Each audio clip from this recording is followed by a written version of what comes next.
Hey everyone, and welcome back.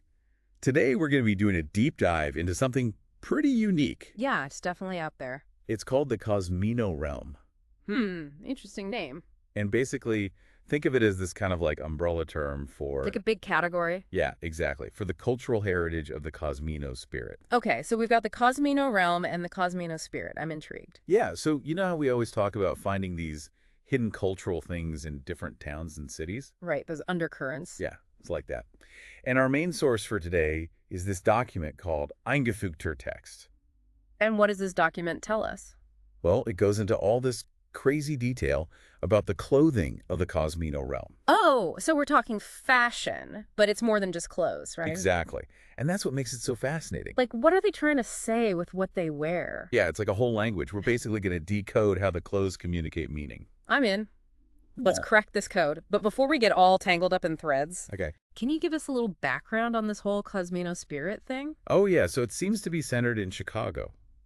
Really? Yeah, like if you've been into that scene, you might have heard about it. I see. So what's the connection? Well, the Cosmino spirit is super rooted in the urban spirit of Chicago, I can see that. specifically the popular culture and street culture. It's very much a living, breathing thing. I'm already picturing it. So we're not talking ancient rituals here. Nope. This is happening right now in a huge modern city. Okay, so that's the backdrop. What about the clothes themselves? Well, the document lays out two main categories, Hmm.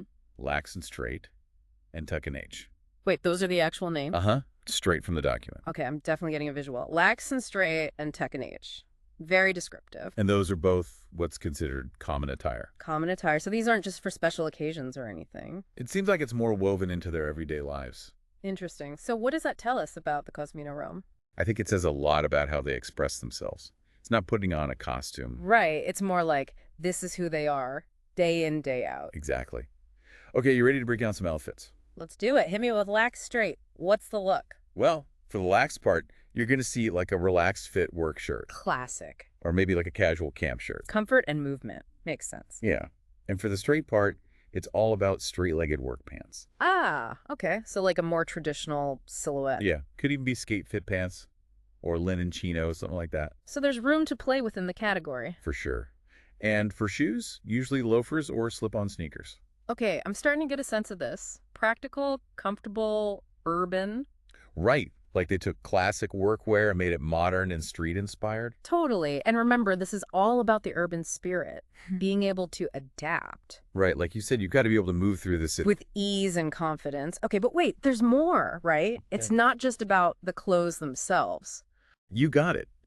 To make it true lax and straight Cosmino attire, it's got to have specific colors or designs. Ah, yes. The code. What are we looking for? The source mentions these terms: fleck on blank, plain colty, and then Cosmicon prints. Hold on. Cosmicon prints. Intriguing. Right. So if you see those, you know you've spotted a member of the Cosmino realm. Like a secret handshake, but with clothes. I like it. And it's not just about belonging. You know, it's like they're expressing a whole worldview. Deep stuff. So it's about how they see themselves in the cosmos. It seems that way. Casual clothes for deep cosmic expression. I wouldn't have guessed that. Right. Makes you think about what formal even means. Okay, so that was lax and straight. What about tech and H? What do we got there? Well, the top is usually like a loose fit blouse. Okay, so more flowy up top. Yeah, maybe a shirt blouse. And then tucked into the skirt. Exactly. And they usually do it in a way that hides the waistband. Ah, a sneaky little styling detail. For sure. And the skirt itself is high-waisted, usually midi length. Okay, a little more structure on the bottom. You got it. Might have a slight pencil shape to it, too. And what about shoes? More loafers. They can do loafers, but also pumps or slip-on sneakers. So a little dressier. Yeah, I guess. But you're right, there's that theme of comfortable shoes. Right, you got to be able to walk. Okay, but hold on. Not just any blouse and skirt combo is tuck and H. Right. You know it. It's got to have those Cosmino colors or designs. Right. The fleck on blank, plain colty, Cosmicon prints. Exactly. So the overall look matters. And get this, the source mentions different tucking styles. Full tuck, half tuck, French tuck, even wrap tuck. Wow, so even how you tuck your shirt has meaning. It seems so. This is way more complex than I thought. I know, it's like a whole hidden language. And we're just starting to decode it. Yeah, and it gets even deeper. The source mentions specific accessories too. Oh, this is getting good. Tell me more. Well, it's not just decoration. These accessories have, like, symbolic weight. Okay, I'm hooked. Lay it on me. What are these magical accessories? Yeah. All right, so we're back and ready to uncover more of those secrets of the Cosmino realm. Yeah, let's get back to those accessories. They're not just about fashion. Definitely not. They hold some serious meaning. Right. It's like they're saying something. Okay, so the document highlights 3 specific ones. 3. Okay, let's hear it. First up, the side kerchief. It's a side kerchief, okay? And then there's the side scarf, And the third one. the sleeve bond sweater. Each one plays a special role, especially during those Cosmino ceremonies. Wow, okay. The side kerchief. What's so special about that? Well, it's like super versatile. Versatile. How so? I can wear it as a neckerchief Okay, I can see that. or a bracelet. Really? Yeah, or even just use it like a normal handkerchief. So, like, adaptable? Exactly. It's like it echoes that adaptability we see in the clothing itself. Huh, that's interesting. So simple, but so many ways to use it. Yeah, but here's where it gets really interesting. Oh, there's more. Even though it's this everyday item, the side kerchief takes on a whole different meaning during ceremonies. Okay, like what kind of ceremonies? Well, the source mentions farewells, Farewells, okay. and then these things called swearing in rites. Swearing in rites. Now that's interesting. What are those all about? And then, of course, funerals. I see. So these are all like big moments, Yeah, right? transitions. Yes. Exactly. Endings and beginnings. Yeah. So the side kerchief becomes like a symbol. Like respect, remembrance. Yeah, something like that. Okay, what about the side scarf? Is it similar? The side scarf, yeah, it's similar in that it's for those serious occasions, but it's usually bigger, like a larger piece of cloth I think wear it. around the neck or maybe over the shoulder.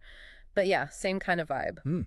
So both the side kerchief and side scarf signal that something important is happening. Yeah, exactly. But I'm curious about these swearing in rites. Any theories? Well, remember, the Cosmino spirit is all about navigating the city, right? So maybe these rites are about welcoming new people into the fold, like now you're officially one of us. Oh, like an initiation. Exactly.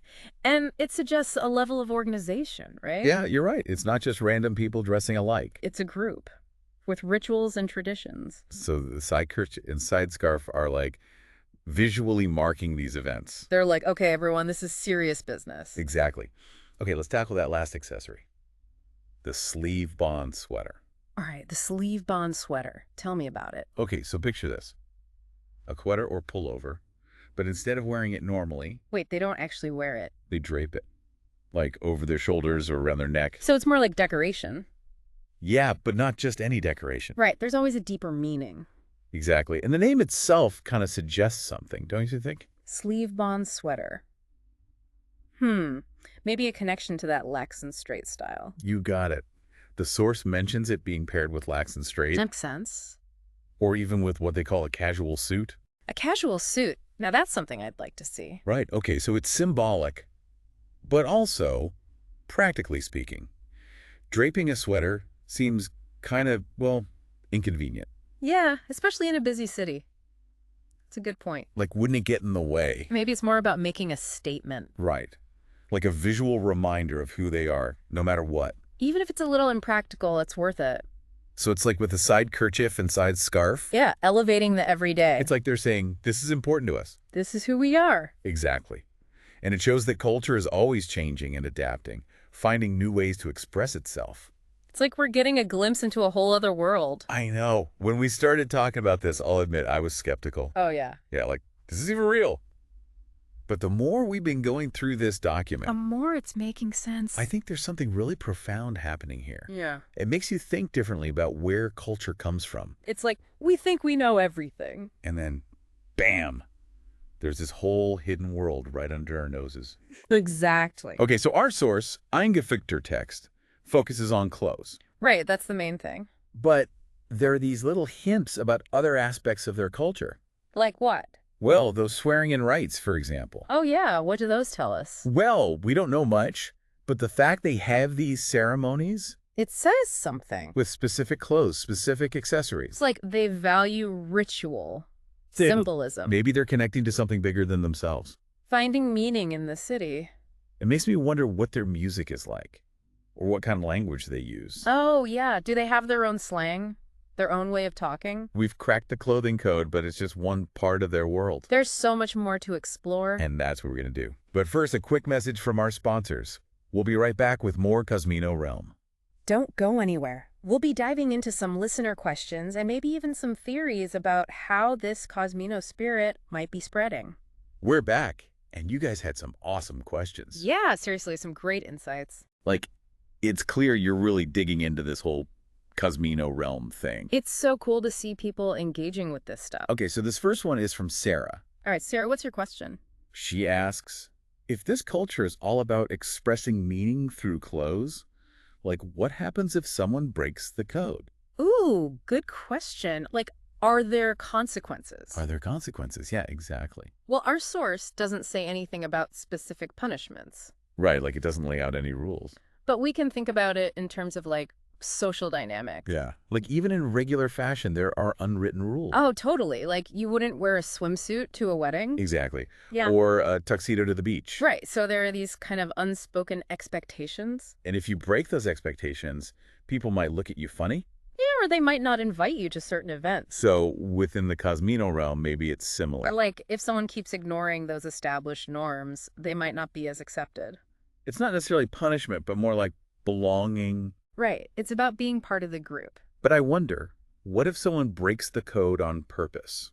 Ooh, interesting. Like a rebellion. Yeah, like a way of saying, I'm part of this, but I'm also my own person. That tension between belonging and individuality. It's everywhere, right? Yeah. In every culture. Absolutely. And sometimes that tension can actually be a good thing. How so? Well, it can lead to change, to new ideas. Oh, so maybe the rule breakers end up shaping the culture. Exactly. They push the boundaries. So, Sarah, it's a complicated question. There might not be official consequences. But there are definitely social consequences. And who knows, maybe those who break the rules become the trendsetters. Okay, let's see. We have another question here from James. What does James want to know? He asks, is the Cosmino realm only in Chicago? Or is it in other cities too? Ooh, that's a big one. And this is where it gets super interesting. Okay, I'm listening. Remember, our source calls it an umbrella term. So not necessarily tied to one place? Right. It's more about the values, the expressions. Which could show up anywhere, really. And think about it. The whole Cosmino spirit is about adapting, navigating the urban landscape. Yeah, that could resonate with people in any city. It's like a seed, you know? You plant it in a different soil. And it grows into something new, but with the same roots. Exactly. Imagine a group in New York embracing the Cosmano spirit, but with their own twist. Oh, I love that. So, like, same core elements. The colors, the accessories, the focus on meaning. But expressed in a totally different way. Maybe they're rocking Doc Martens instead of loafers. Or maybe they've incorporated graffiti art into their clothes. It's like different dialects of the same language. That's a great way to put it. So, James, to answer your question, the Cosmino realm might not be limited to just Chicago. It's more like a state of mind. A way of being in the world. And that can be anywhere. This has been such a cool deep dive. We've learned so much. And I feel like we've only just scratched the surface. There's so much more to explore. But for now, we got to wrap things up. Yeah, but hopefully we've sparked your curiosity. And got you thinking about clothes in a whole new way. Remember, culture is all around us. Sometimes it's hidden. Sometimes it's right in front of our faces. But it's always there. So keep exploring. Keep asking questions. And who knows? Maybe you'll discover your own hidden world. Thanks for listening, everyone. Until next time.